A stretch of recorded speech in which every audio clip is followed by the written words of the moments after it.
নিচে তীব্র বেগে বইছে খড়ি, প্রাণ বাঁচাতে গাছে আশ্রয় নেন 4 জন। পুলিশের তৎপরতায় উদ্ধার জলবন্দীরা। বিপদসীমার উপর দিয়ে বইছে খড়ি নদী, জলের তরে যে কোনো মুহূর্তে ভেসে যেতে পারে মাছ ধরার নৌকো।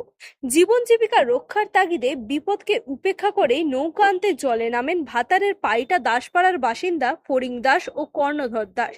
কিন্তু জলের তরে নৌকা তো দূরস্থ, নিজেরাই খড়কুটোর মতো ভেসে যেতে শুরু করেন। জীবন রক্ষার্থে কোনো রকমে দুজনেই গাছে আশ্রয় নেন। দীর্ঘক্ষণ গাছে আটকে দুজন যখন কিংকর্তব্য বিমূঢ় হয়ে পড়েন, তখন নদীর জল আরো বাড়ছে দেখে তাদের উদ্ধার করতে যান গ্রামেরই উত্তম দাস ও শ্রীকান্ত দাস নামে আরো 2জন। কিন্তু তারাও কার্যত অপারক হয়ে একই গাছে আশ্রয় নেয়। দীর্ঘক্ষণ আটকে থাকার পর বিষয়টি স্থানীয়দের নজরে আসতে তারা খবর দেয় ভাতার থানার পুলিশকে। ভাতার থানার ওসি প্রসেনজিৎ দাস তড়িঘড়ি পৌঁছান ঘটনাস্থলে এবং খবর দেওয়া হয় বিপর্যয় ব্যবস্থাপন দপ্তরে। বিপর্যয় ব্যবস্থাপন দপ্তরের সহযোগিতায় তাদের উদ্ধার করে নিয়ে আসা হয়। 4জনকে নিরাপদে নিয়ে আসা হয়েছে।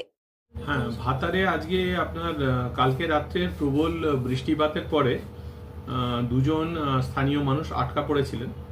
তো তারা অনেকক্ষণ ধরেই গাছে মানে আশ্রয় নিয়েছিলেন।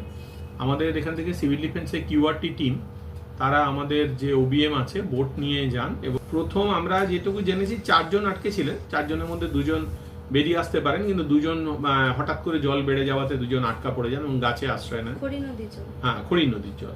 ভাতারের ঘটনাটায় ওই যে 4জন প্রথম আটকে ছিলেন, পরে যে 2জন তাদের রেস্কিউ করতে গিয়েও কি আটকে গেছিল বা এরকম? হ্যাঁ, ওই প্রথম 2জন আটকা পড়েন। এদের রেস্কিউ করতে গিয়ে এই বাকি 2জন আটকা পড়েন, মানে টোটাল 4জন মানে মেরুন্ড হয়ে যান। এদের মধ্যে 2জনকে প্রাথমিকভাবে সরিয়ে আনা যায়, কিন্তু এরা 2জন কিছুটা ভীতির কারণে বা হঠাৎ করে জল বেড়ে যাওয়ার কারণে এরা আটকা পড়ে যান। এবার আমাদের সিভিল ডিফেন্সের যে কিউআরটি টিম তারা প্রথম দিকে পারেনি, যেহেতু জল ক্রমশ বেড়ে যাচ্ছিল। তো পরবর্তী সময় আমরা ওবিএম নিয়ে গিয়ে, মানে আমাদের যে ইনফ্লেটেবল বোট আছে সেই বোটে করে গিয়ে ওদের রেস্কিউ করে আনা হয়েছে এবং এখন তারা বিপদ মুক্ত।